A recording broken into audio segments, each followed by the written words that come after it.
Open your phone and drag the little scroll bar on your photos. Watch how fast that tiny sliver shrinks. 3,000, 8,000, 11,000 pictures flash by in a matter of seconds.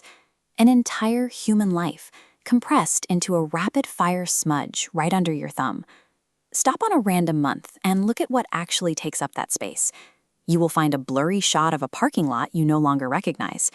You will find 40 near-identical selfies where you picked one favorite and kept the other 39 rejects anyway. The vast majority of this vault is junk. You will never open most of these files again. Yet, hovering over that little trash icon makes your stomach drop. We tell ourselves a very comfortable story about this. We say we are just lazy. But if a messy camera roll were truly a product of laziness, deleting a file would feel as weightless as throwing out junk mail. It doesn't. The flinch you feel at the trash icon reveals a hidden purpose for these images. We keep them to serve as proof that we existed, turning our devices into a digital archive of our presence in the world. Part of this behavior comes from an anxious reflex, the future evidence instinct. Somewhere in your mind, there is a courtroom trial that will never happen, and you are the lawyer hoarding receipts, screenshots, and pictures of parking spots, convinced you will eventually need them to prove a point. Beside that paranoia sits a much gentler motive.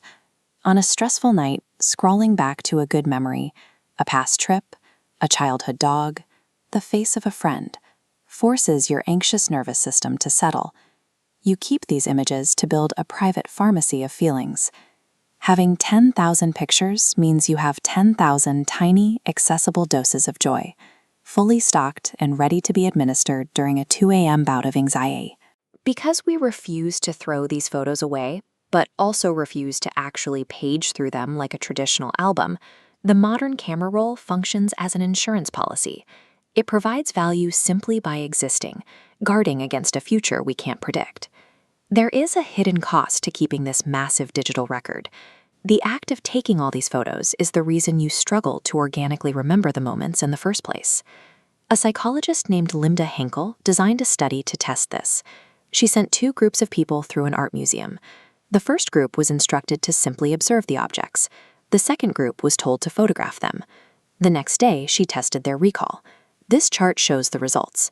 The camera group remembered significantly fewer objects, specific details, and physical locations. The moment you tap the shutter, your brain receives a signal. It knows the machine is handling storage, so it stops expending energy to encode the memory.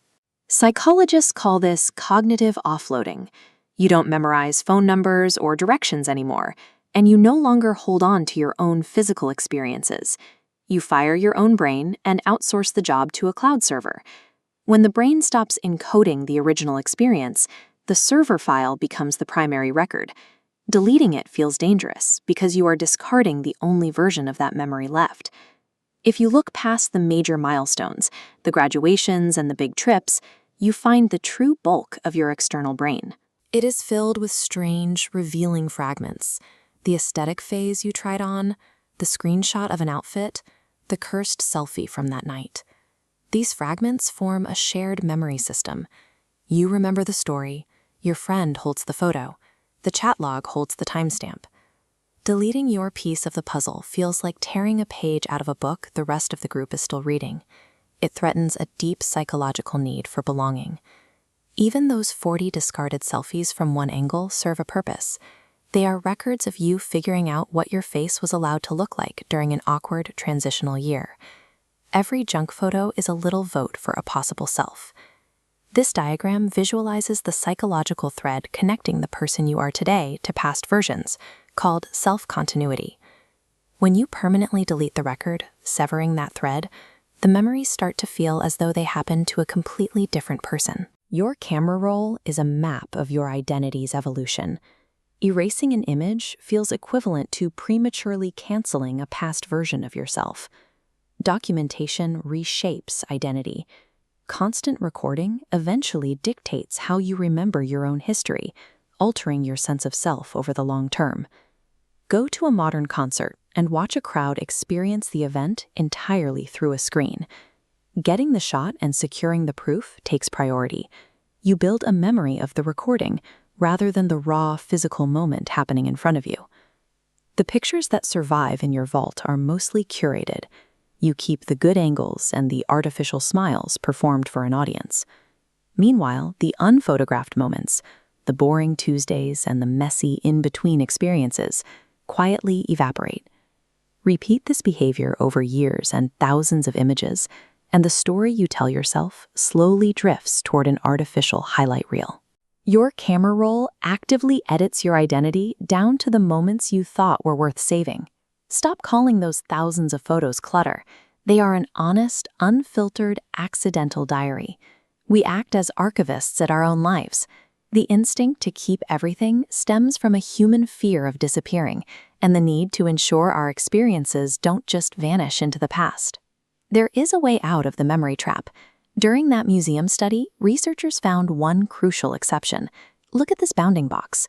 When subjects zoomed in and paid close attention to a specific detail in the painting, the retention graph shows that the memory impairment effect vanished completely. The camera was never the problem. The damage came from the thoughtless autopilot capture. When the subjects made an active choice about what mattered in the frame, the memory stuck. You don't need to go on a guilt-fueled mass deletion spree. Instead, open the vault intentionally. Pick just one picture. Actually look at it and try to remember the sensory details of that day. What you smelled, what you were afraid of, the joke someone made right before the shutter clicked. Capture less on autopilot and look more on purpose.